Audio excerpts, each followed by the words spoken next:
Welcome, everybody. This is Tesla Today. I'm very happy because we just always seem to find the right person at the right time. Just last night, this morning, we heard great big news about Germany and Tesla.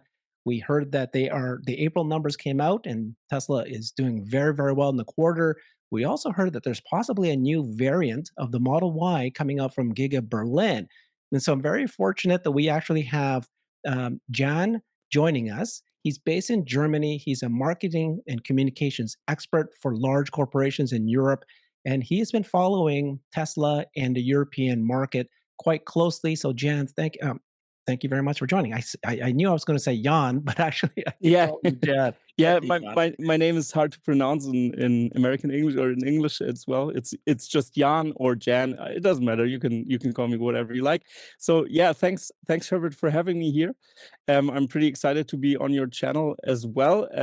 Tesla owner Silicon Valley was my last thing I did, and now here I'm very glad that you really liked my opinion and stuff. We chatted on Twitter a little bit about many topics, and yeah, it's pretty interesting stuff happening right now. And since I'm located in Germany and on Tesla Fix, I try to give like a unique German perspective on Tesla.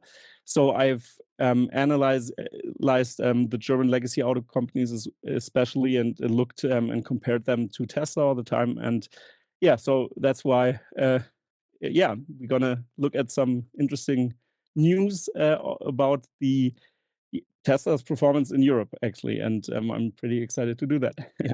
Well, thank you so much, Jan. I appreciate this. And you have your Twitter is at Tesla Fix, but you also have a YouTube channel at Mhm. Tesla Fix. So folks should check them out because he's been interviewing all the main characters, and his unique experience is the global, not just in the U.S. like we all seem to focus on.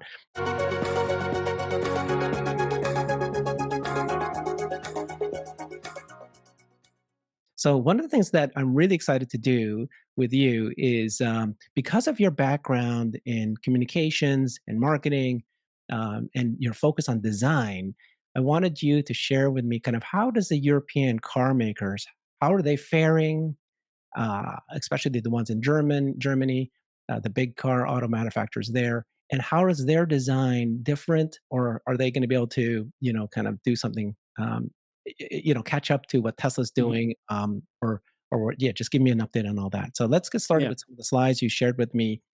This one here, this is the Porsche. It looks like Yeah. I see what we're looking at here. Yeah. So yeah, so I think it's very important to look at the competitors from Europe and Germany, especially because made in Germany is such a strong like unique quality seal almost all over the world, and we all know that. And many people also say, oh, okay, VW, for example, is a true competitor. Mercedes, oh, what they are going to do? Oh, it's so luxurious. And especially like the Porsches are Right. um, very, yeah, popular in the US as well. So I think this is maybe eye opening for some people because um, in the German design culture, it's pretty strange. We don't like minimalism as much, and Mm. engineers especially tend to over-engineer stuff, and that's what we see in the cars. I mean, in the American cars as well, the Fords, for example, also have many buttons, and it's just the legacy thing. They've did that for over 100 years, and I think this discussion is the same as with the discussion of the iPhone versus the Nokia's of the world. I think this comparison is pretty telling about the culture differences on those topics. So here we see the Porsche Macan from 2020, and if you look at the newer ones, it doesn't really matter. They have a touch screen, but still the buttons are everywhere. Haptic buttons make sense. You can feel them and everything, but if you automate your car, if the software gets better and better and almost like reads your mind of the user more or less, uh, in areas where you don't need actually buttons, it makes totally sense that Tesla took this approach to minimalizing everything and reducing everything. That's the same approach that Apple did in the design space as well. And yeah, and we all know how it ended with Nokia or with BlackBerry for the US viewers, more or less, because BlackBerry was very popular in the US, and we've seen that the iPhone just took over market share, and the only company that really followed was actually Samsung, who just copied Apple, and I think that's something that also legacy auto should do, like copy Tesla more, to yeah to yeah don't be left behind. And don't get me wrong, the buttons are designed very well. It feels good. The German cars have a very rugged quality, also in comparison to the Tesla Model 3 or Model Y even. The quality control got better and better because this is also necessary for the European market, that they have to improve their quality control. And I think it was such a great move. I've also a video on that topic on my channel. One of my first videos I did is that the Giga Berlin factory is really a good thing for quality control, as well as China, because China are also very good at quality control, actually. So yeah, because Germans are very good at standardization, and you might also know that German-built cars, in comparison to the older US cars, were very different. And yeah, so yeah, Okay. that's Well, so that was my there's point with some, that. yeah, there is some kind of dichotomy here, right? So they are very good engineering, as we know, and their Yeah, design has been great because people love the luxury of these BMWs and Porsches and Mercedes. But as they move to kind of this world of minimalism and electric cars and having more of the software controlled, they're struggling. And so when you shared this with me, which is something that Alex Voigt had tweeted out last October, and I did not know this. So this is a yeah, BMW electric vehicle. When you open up the frunk, this is what you see. yeah, It's like, what? How is that possible? And then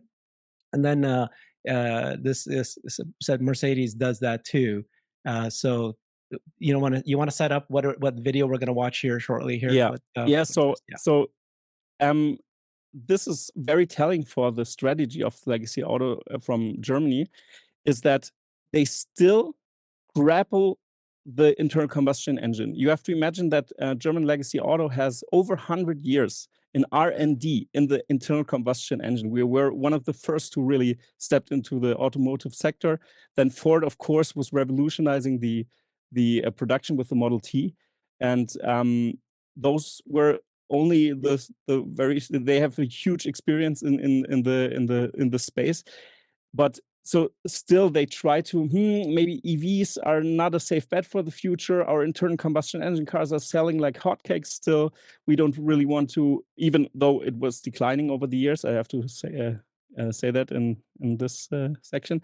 But still, it's interesting that they don't. That's why they want to move more to hydrogen, for example, as well, and they don't really want to go away from this R&D that they developed and everything, because the patents are laying in the internal combustion engine, not in the electromotive space, for example. And they, even though Tesla is sharing their patents, for example, they won't Yeah. adapt it, because then they have to open up their own patents, and that's not what they want to do. So they're using the patents in the more classical way, and Tesla has a different approach to really revolutionize the segment, which is very interesting to see that. And those stuff we're going to look at now is the strategy that, like, they don't really want to do a frunk, because maybe we're going to put for example, an internal combustion engine in there.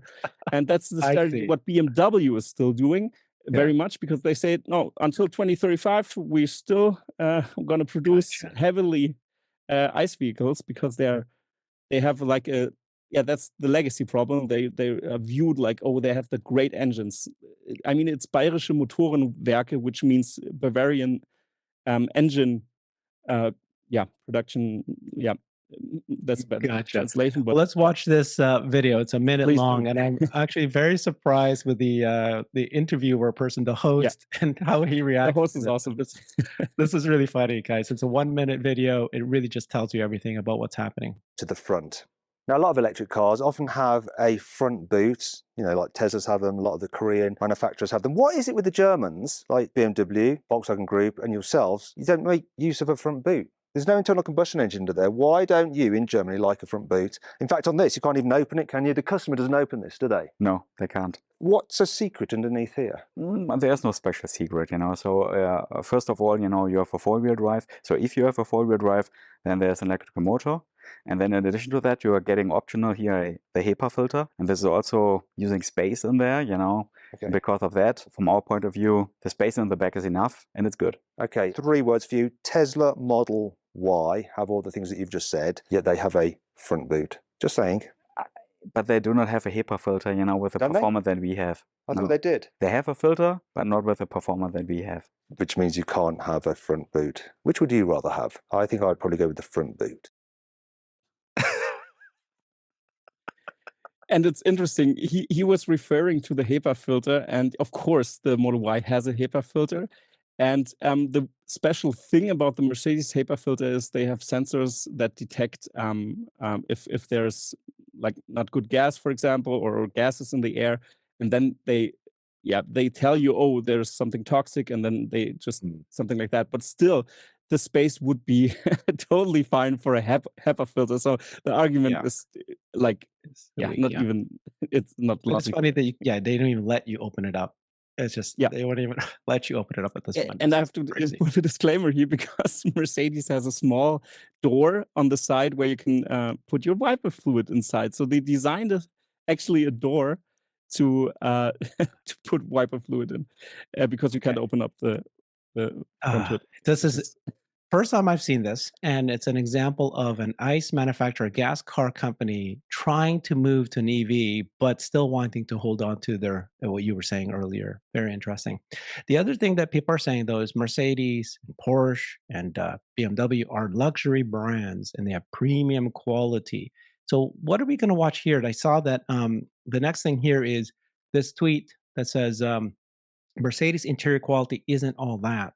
The best or nothing should be more than a bold claim, or else it's just hollow marketing. Is this an EV or is this just regular Mercedes? Or yeah, this is a regular Mercedes. It's a C200D, and so the interesting thing here is that even Mercedes, the quality brand, is saving money where they can. For example, also they try to reduce the price. This was a strategy that the CEO started around 2020 or something. Because the costs went up, so they had to react as well. But that's a problem because Mercedes is known for their quality, for their build quality and everything. But a disclaimer: this is not the top line of luxury cars they have. So, but still, for Mercedes, it's in my view, as a German, proud German on the German automotive sector, it's not good. And here you also see. It's interesting that the Germans are very precise. That's why those panel gaps that the Model 3, for example, had in the beginning was unacceptable on the German market. That's why quality control is becoming more and more important, all while Tesla is scaling up. But we can watch the video. It's actually pretty funny. Yeah, it's a 20-second video. I think the sound may be a little high, but it's interesting to see the quality.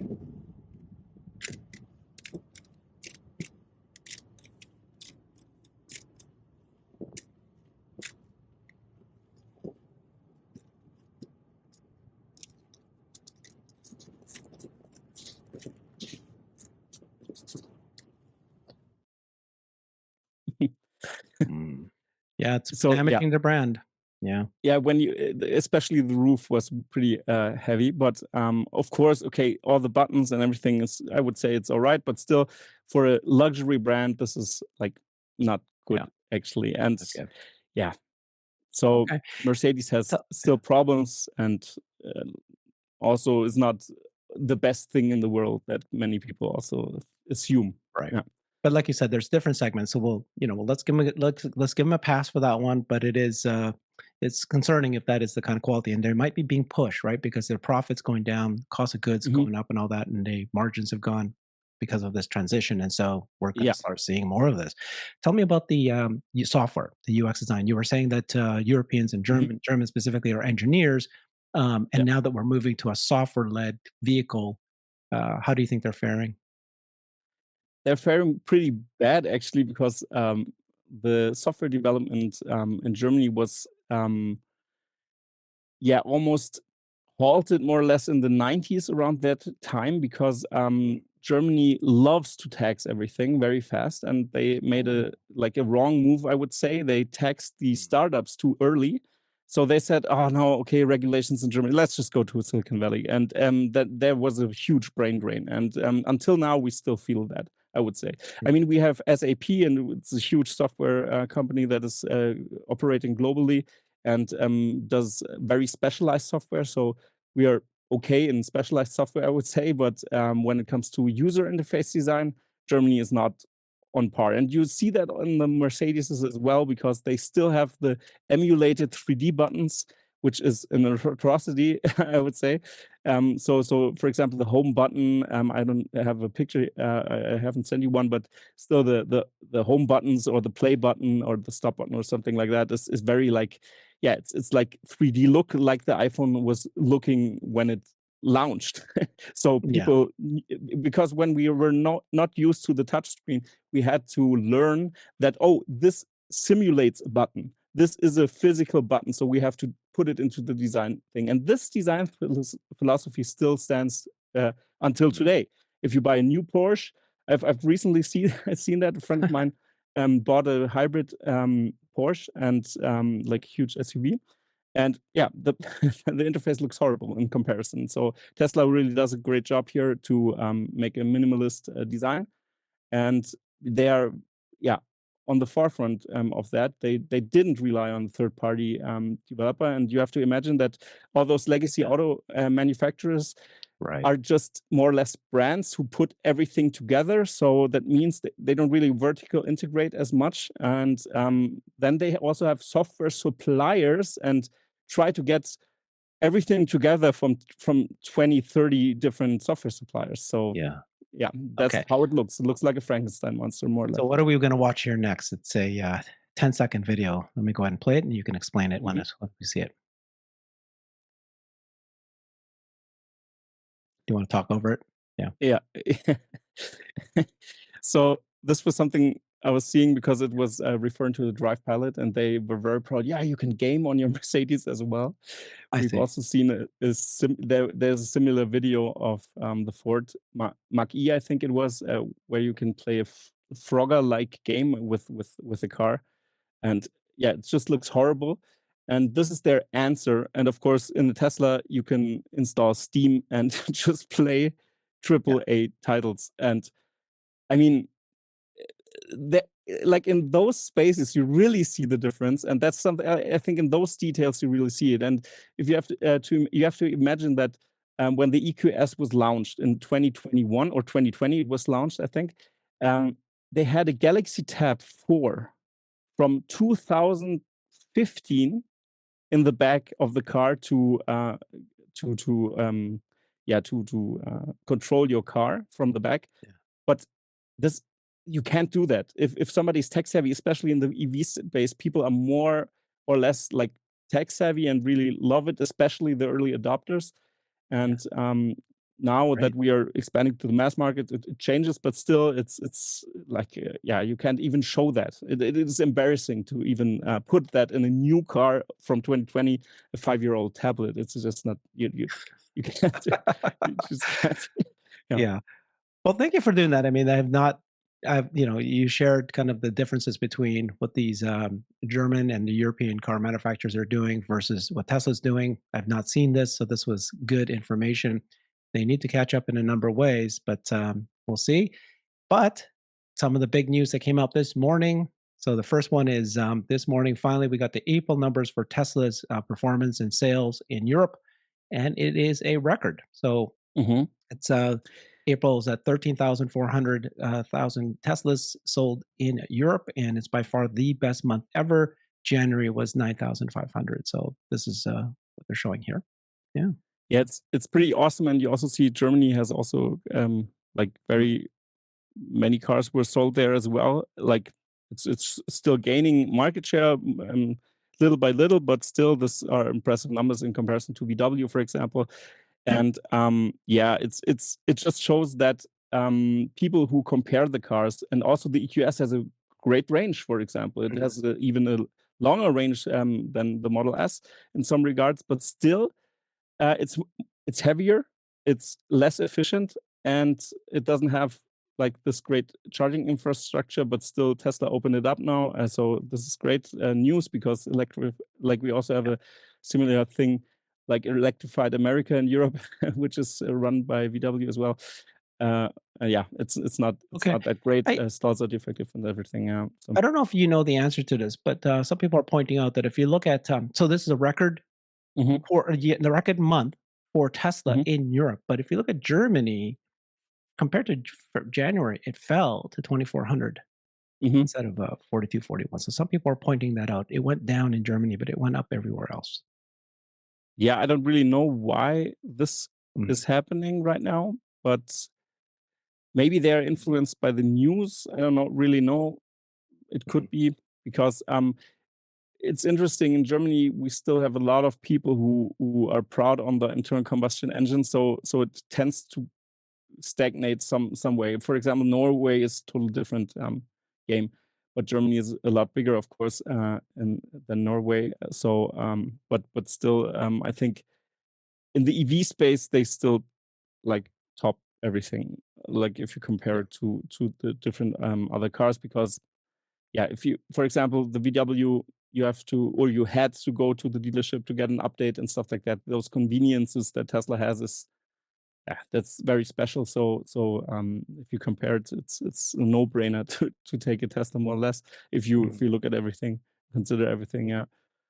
I But think I we don't know need why to. it's stagnated. Yeah. I don't either. Yeah, I haven't had time this morning 'cause I'm sure it was part of the thread. I need to look into that.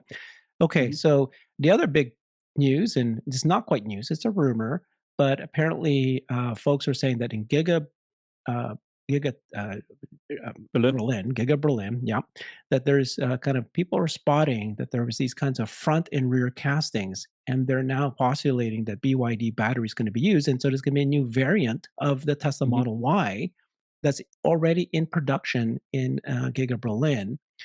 So this is from Berlin Energy. Do you know this guy, this person? No, Berlin Energy? sadly not personally, but I Yeah. also follow him, of course, and he has very great insight and he's very fast. Actually, is much faster than I am, sadly. Gotcha. But yeah, I use his tweets as well. I repost them all the time. Yeah. He said that Tesla Club members on visits to the Gigafactory in April, they found that one of the Gigapresses intended for front elements of the Model Y was already in operation. Another three were to produce rear parts. Another two were being prepared.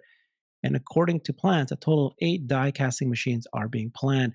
And I think that even Corey Steuben and Sandy Monroe from Monroe and Associates visited Giga Berlin, and they weren't allowed to share what they saw, Hmm. but that was probably something they saw. And so, why is this important? That if Giga Berlin starts producing a new variant of the Model Y that's going to be cheaper with the BYD batteries, and the castings. What Jeff Lutz is pointing out is that this now, in the last several months, we're now going to have three new lower cost of good models, new variants of Tesla cars that's production, and it's going to create a new segmentation, and it's going to be able to offer lower MSRP, lower price slots in their lineup. This could indicate that we're closer to the end of reducing prices on existing models because if you can fill in lower variants, and I bet you, and I still am a believer that there's going to be a new Model 3, we're calling it the Highland, that's going to come out, and it's going to be priced lower even. While we're waiting for the compact car, this one is going to be able to be priced lower. And so we're just going to slowly just keep coming down.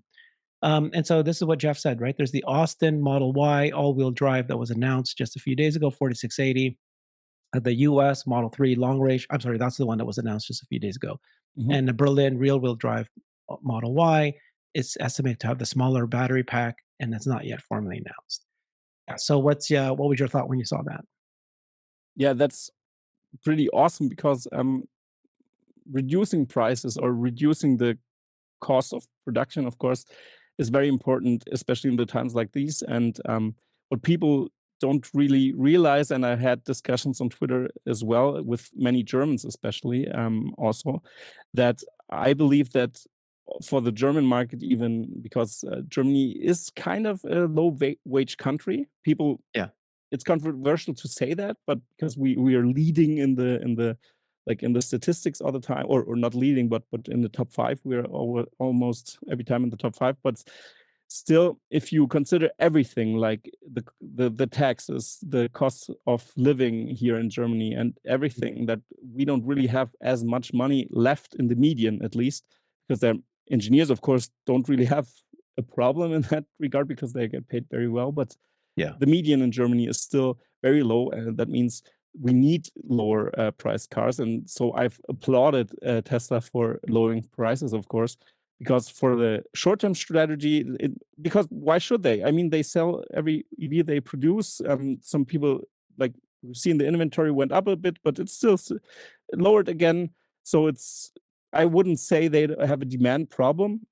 And Mhm. that's my conclusion of everything I've saw. So I think it's important to do that. That's why, yeah, I think it's great that they lowered the They're doing that. prices. And with the new models, I think that's the right strategy. They have to really get into the mass market segment now, and now it's time. And this will really give them a great like punch in the stomach, the internal combustion engine industry, actually. So it's a good thing to really accelerate that, because yeah, it's time now.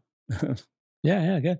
So I want to review in more detail what you just said. You had this Mhm. tweet, which I thought was awesome. So you said, "Why is it necessary that Tesla is lowering prices?"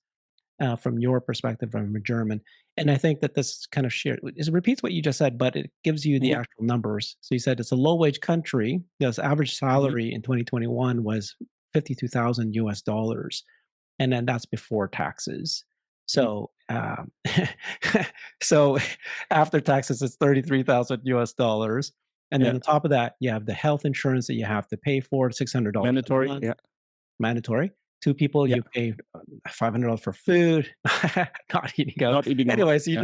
you point out the kind of the normal wages and all the costs it is to live there, and the majority of people are going to buy used, or they need to only afford the sub $20,000 cars. Yeah. So, to really win in Germany, you need to, like you said, offer something Mhm. Yeah, that's a little bit yeah, and cheaper. yeah, and in Germany, of course, people like really save for their BMWs, for example, and then they finance it, of course, and Yeah. they they don't really can't save anything, but they have a great car, maybe. That's sometimes the case.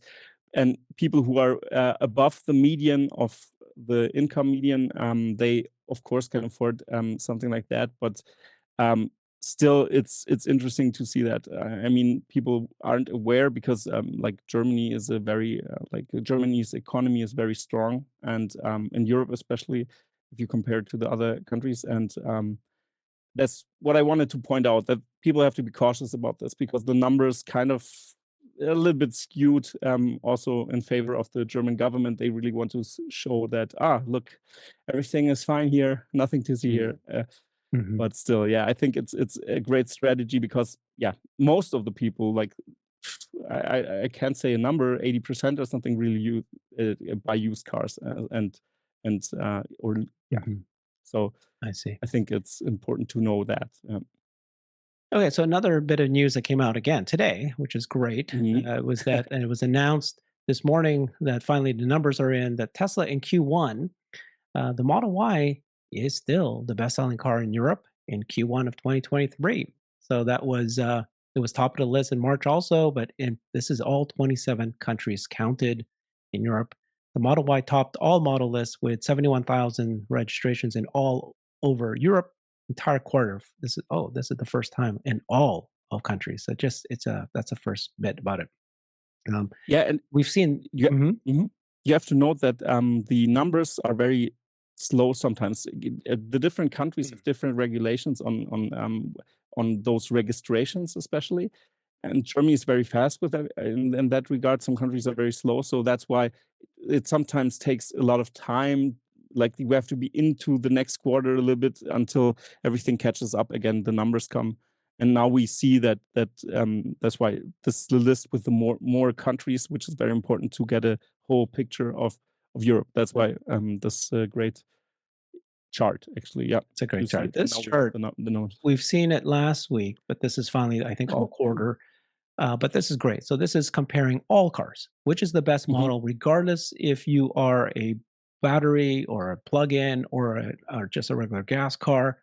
And Tesla Model Y has the most sales compared to everyone else. Looks like it's I don't know. Do you know what a Dacia Sandero is? Yeah, that's the smaller brand of Renault. I think I know. it's a French Yeah. company, or But this, Peugeot. I'm not really sure right now. I think it mhm, was Renault. Yeah. okay. Yeah, so it's interesting. And then, yeah, so then if we look at this number, and I know people can't see this, but basically, if you look at the top 50 models in all of Europe, 27 countries in Europe, Tesla Model Y is number one, as we've just said. This is all cars, not just battery. This is the battery, the top 20 of the battery guys. It's Model Y, Yeah. Model 3, Volkswagen ID3, MG, MG4, Volkswagen ID4, Peugeot, like that. And then Mhm. this is the hybrids and Ford, Kia, Volvo. This is what they do. So okay, interesting. Yeah. Yeah, it really shows the trend. And now imagine a sub $20,000 car in the next few years. Yeah, I don't think people like the companies really can. The legacy car companies can really catch up in that fast that they say, okay, I'm gonna put out. And even the price pressure which Tesla put out there is also very harsh for even the Peugeot, which is like a very small car, like a Mhm, smaller car brand from. I think they're under the land. I'm not sure. I don't want to say something wrong, but mhm, it's interesting. Because they are very price cautious, and they say, "Why are you doing that?" And he was really furious because of the price reduction, of course, because it pressures them mhm. extremely. But I think it's important to do that because what should we do? We can't wait on everybody to like the time is ticking, and I think yeah, Yeah. it's a necessary step. What's interesting to me was what we just saw here was Tesla's Model Y, very expensive car, but Tesla is winning and being sold and being the number one sales model across not just in specific countries, but now Yeah. pretty well every country. And so Mhm. here's a 27, Europe 27. So not only is it overall, but even individually, it's leading. And this kind of goes against what people are saying that, Yes. oh, certain countries that are very poor, they're just not going to buy the Teslas. Gas cars will be here forever because they're cheap. But it sure looks like, I think you just said it a few minutes ago, that it's a trend that's happening. But it's like if you see every country, even Latvia and others, uh, Hmm. right? I mean, it's like, hmm, this is a this is a movement that you can't be stopped anymore, right? So But Tesla doesn't have any demand. They like they have a demand problem, a huge one, yeah, right? uh, Yeah, right. it's pretty funny and interesting to see this. And yeah, now and again, imagine it a sub $20,000 car. I mean, Right. Yes. that's the European market. That's the European market. If you sell a car sub $20,000, then everybody will buy it. And that's why I have a very bold thesis, which isn't based on any logic, but just a feeling more or less. Like they could have 40% market share or 20% market share, something like that, and sharing that with the Chinese manufacturers, because BYD also did a great job to get it like with mass production. And when you hear something like VW stating, we want to produce around 8 million cars, maybe it was 7 million cars around 2030. And everybody says, we're going to reduce everything because the trend of the sales are declining for the ICE business. Yeah. So that's what they think. And yeah, I think it's very interesting times now. We really see now the fruits. We're gonna see the fruits coming from the tree now when you compare it what Tesla did over the last 8 years, which was awesome. And they really secured the future more or less. And now with Europe banning internal combustion engines in 2035, this Mm. is huge. That's why also I think that people are shifting now because they think, if I have a used car, then I can sell it. Maybe I Yeah. should buy a EV now. And I think that's what we see here in that regard. It Because and didn't yeah, Europe also announce that they're about to create their version of the IRA? So credits and incentives to people to buy electric vehicles, isn't that about to come too? I think I've heard something about that, but I haven't looked into that thoroughly. But that's Yeah. true. The countries do that by themselves right now. Okay. Yeah. There are programs of the EU to like they get a pot of money more or less, and then they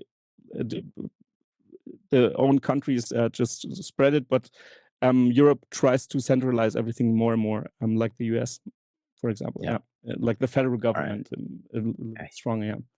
You were talking about BYD, so that's the next Hmm. topic here. So let's take a look at this. But in first quarter of 2023, just now, again, I love it. All this data came out perfectly, and you're the right Yeah. person to ask. BYD has now overtaken Volkswagen brand to become the best-selling passenger car brand in the Chinese market. Market shares attached. So I guess even in the Chinese market, it was Volkswagen that was leading, and Yeah. now BYD is caught up. So BYD is the blue. I'm sorry, the Volkswagen No, is the the green blue, one. the Yeah. top one. Yeah, blue. BYD is green. And you can see BYD in 2021 just came out from nowhere, 2020. All of a sudden, boom, it's now, Yeah. and it just now it finally surpassed Volkswagen. Yeah. And you And thought, that's not mhm, only the decline is not only for Volkswagen. Volkswagen is the most important one. That's why we always see Volkswagen in all those charts, because Volkswagen is our biggest producer, of course, because there are many brands under the Volkswagen brand, Skoda, for example, and many Audi, for example, as well, Porsche, and everything. So this is important to note here, and these are the ICE cars as well. So every car they sell, and it's interesting to see. And BYD, of course, also sells ICE cars, but it's interesting to see that BYD is one of the Chinese manufacturers that really tackle the mass market and really are the nearest behind Tesla.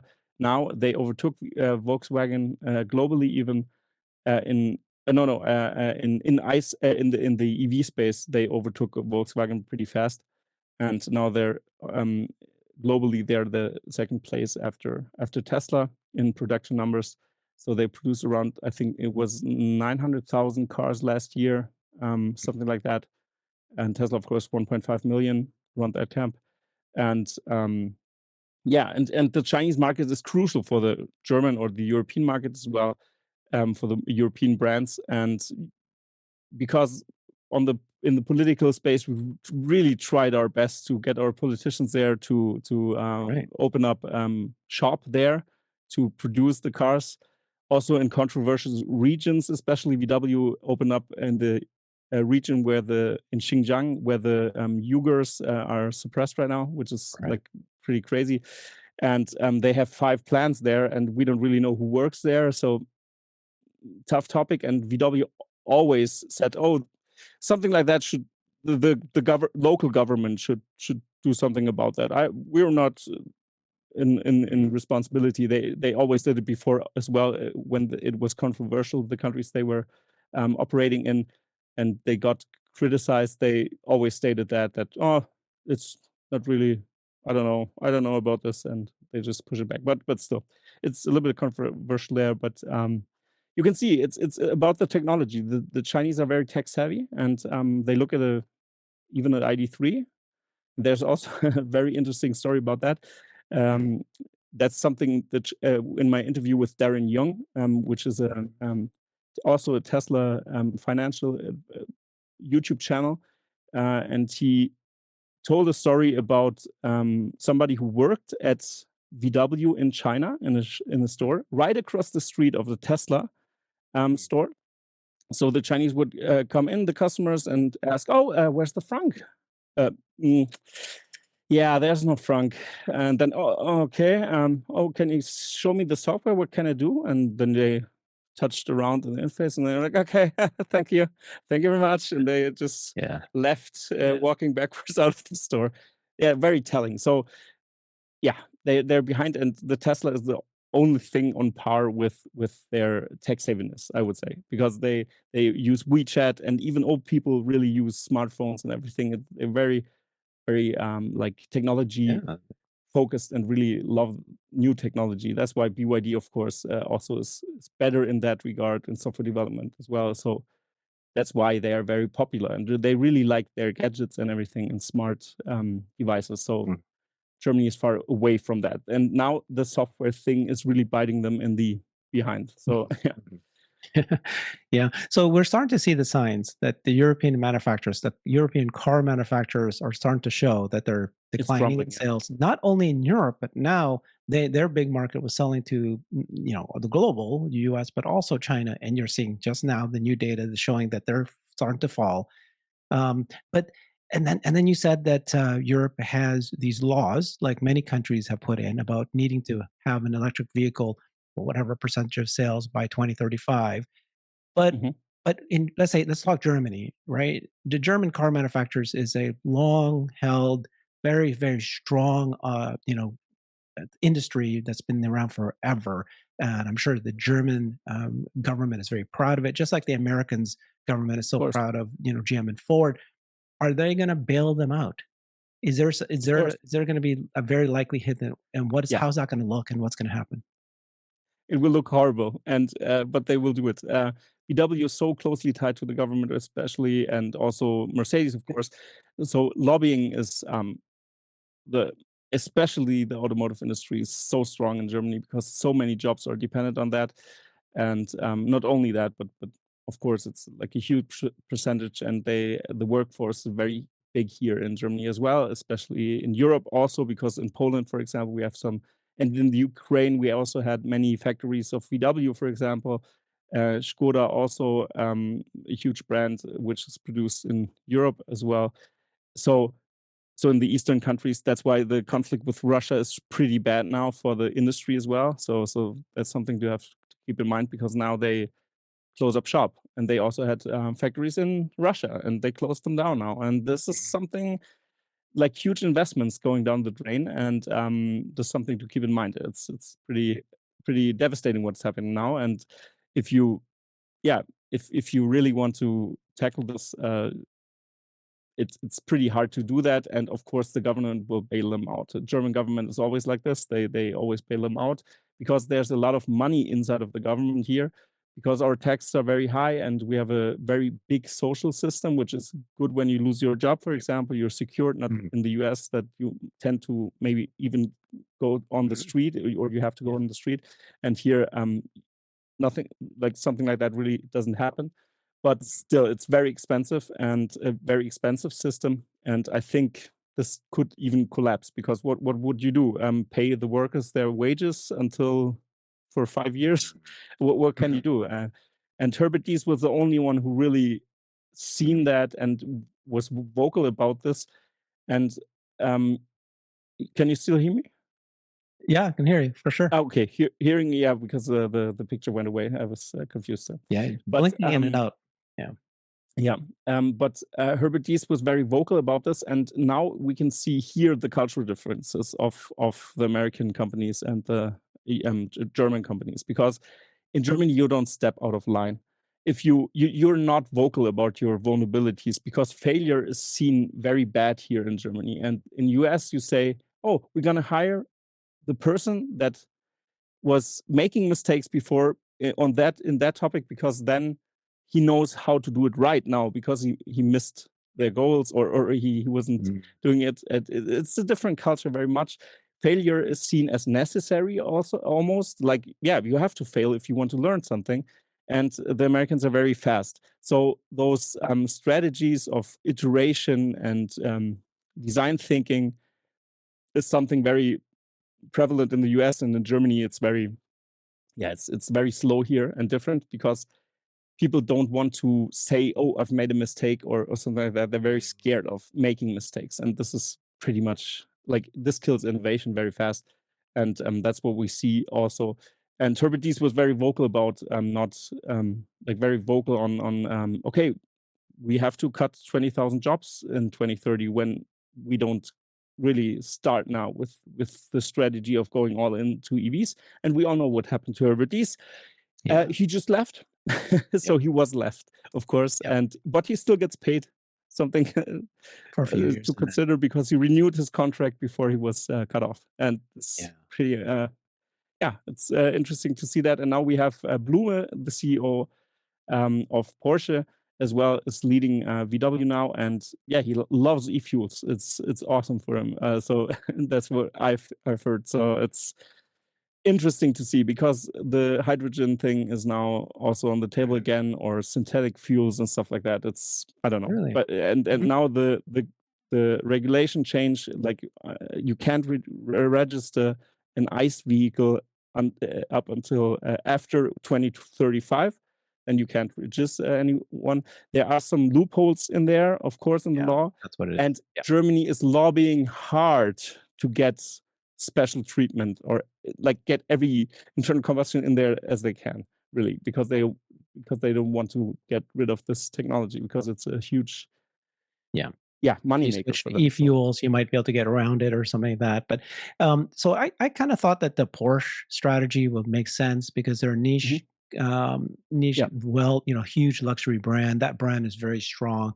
Doesn't even matter if they stay with ICE cars; they'll still probably sell it. Yeah.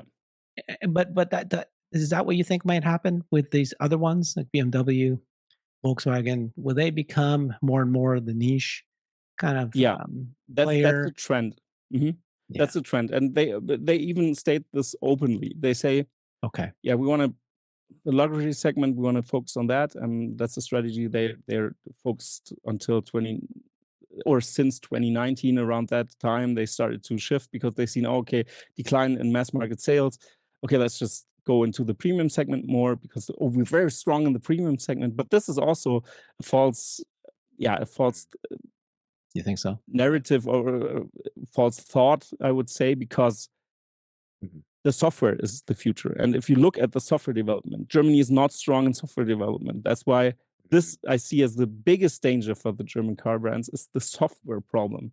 If Yeah. they don't get rid of this problem, they what is luxurious? Is it luxurious that your car picks you up and drives you around? This is luxury, in my opinion, not the leather stitching in the car. I mean, seriously, if you compare it, people will talk about this very much, and like word of mouth will go crazy everywhere globally when FSD is released globally. And I mean, Mercedes has their Drive Pilot, but it's in comparison, it's so.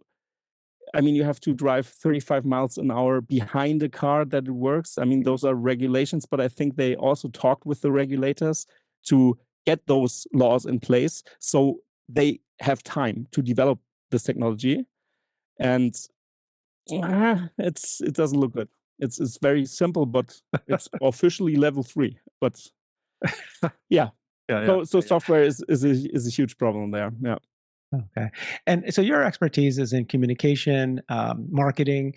Do you? It seems like all the car manufacturers, the legacy ones, are still doing a great job of communicating. I think the general public still thinks that they're leaders Yeah. in the EV race. They've got great brands. They keep announcing things, and they're good footing, and they're like you said, luxury.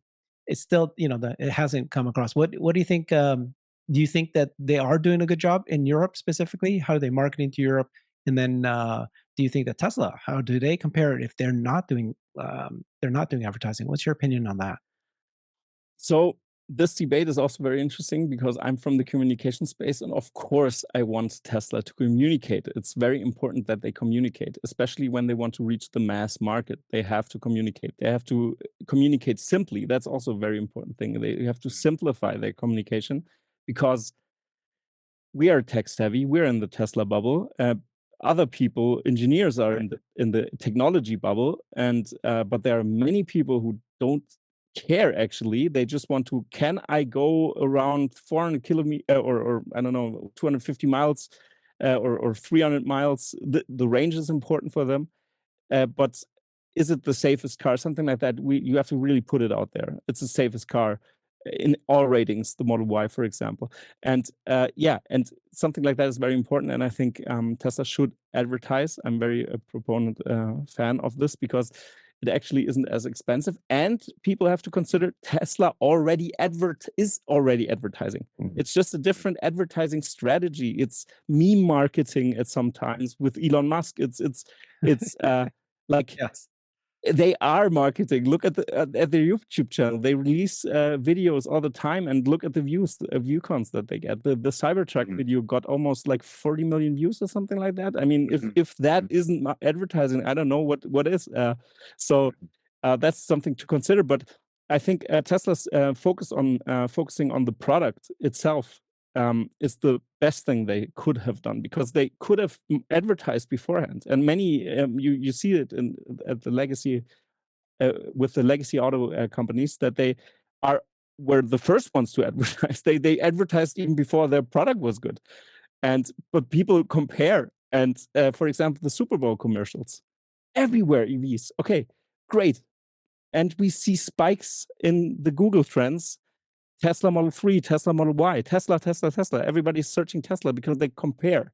And then they see the spec sheet. And then they think like, this is a worse product. I'm going to buy a Tesla. Oh, it's available in the next week. Wow. So the convenience of not going to a dealership and stuff like that is really something that's where the product sells itself. But if you want to reach critical mass, then you have to advertise at some point for the, I don't know, the stay-at-home mom has to understand why Tesla is great. And even older people have to understand why it's the safest car, or for my grandkids or something like that. I think it's important. So yeah, and you can also show that your Yeah. car is very sexy when you advertise as well. And I think that's also important to do. So yeah, I'm with you. I think they should advertise.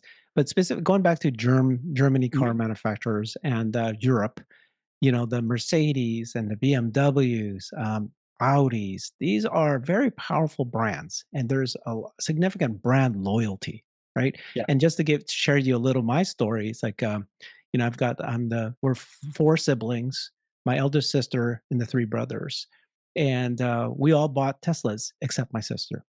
She's married into a German family, and all they've ever bought forever is Mercedes and BMWs. Mhm. And they will refuse to buy Tesla.